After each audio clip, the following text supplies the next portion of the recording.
Okay, today we're going to run through the process on how to do a tube repair. We're assuming that you've already identified where the leak is in the hole, and we will proceed from there. All right, the materials you'll need: a pen, some very coarse sandpaper, 40 grit, 60 grit is appropriate, vinyl repair glue, a patch kit.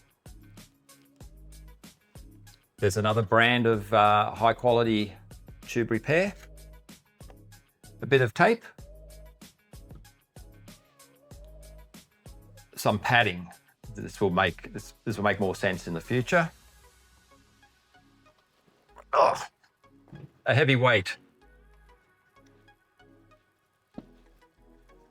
and some cleaning materials to make sure that the vinyl and PVC is clean before you actually apply the glue and the patch. Okay, this is a tube we have that has a very small hole in it. We've found the hole. We've identified that that's the primary leak. And there's no other secondary leaks. We've also marked the center of the hole by some lines so we can find it again easily in the future. I have a round patch I've put in place, and I've drawn a circle around the patch. This is to give us an area that we know the glue will be applied to, and an area that we need to sand and make sure that the glue can be keyed into the vinyl. Okay, so once we've got this, we use this coarse sandpaper, and we need to go around until we remove all the gloss from the PVC. This enables the glue to key into the PVC. We need to do the same on our patch. We need to scuff up and remove any of the gloss off the patch. Now I mark top side so I don't get lost when I'm trying to apply the glue. Once you have done this and you're getting ready to glue, the next step is you must clean carefully those two surfaces. For that we'll use metho, straight from the fridge, and a clean paper towel or rag. We've scuffed up the area to be glued with the coarse sandpaper. We've scuffed up the back of the patch that's going to be glued, and we've cleaned the surfaces with methylated spirits.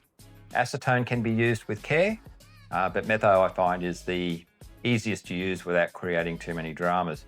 Now we have our vinyl repair. So we're going to apply this glue evenly within the circle that's been drawn. I apply it in a circular motion to ensure I'm getting as much coverage as I can. Each tube repair adhesive comes with its own particular set of instructions, so be sure to read that rather than just following blindly. Make sure you get coverage into any creases that are there. Some you may apply to one surface, some you may apply to both. I like to do it to both to ensure that I am less likely to miss any areas. Then it's a matter of putting the patch inside the circle that you've drawn.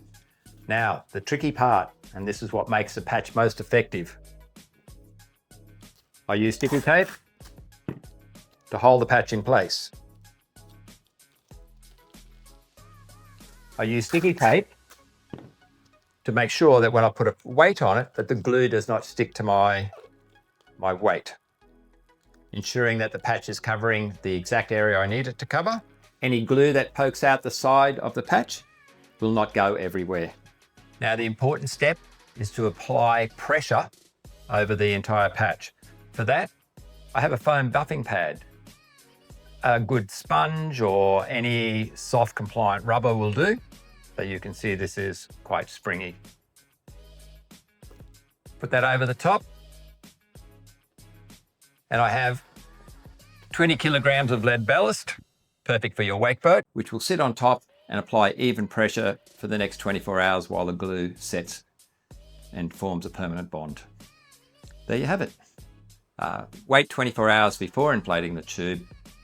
You may also visit our resource centre to look for other videos and tips and tricks to support your water skiing habits.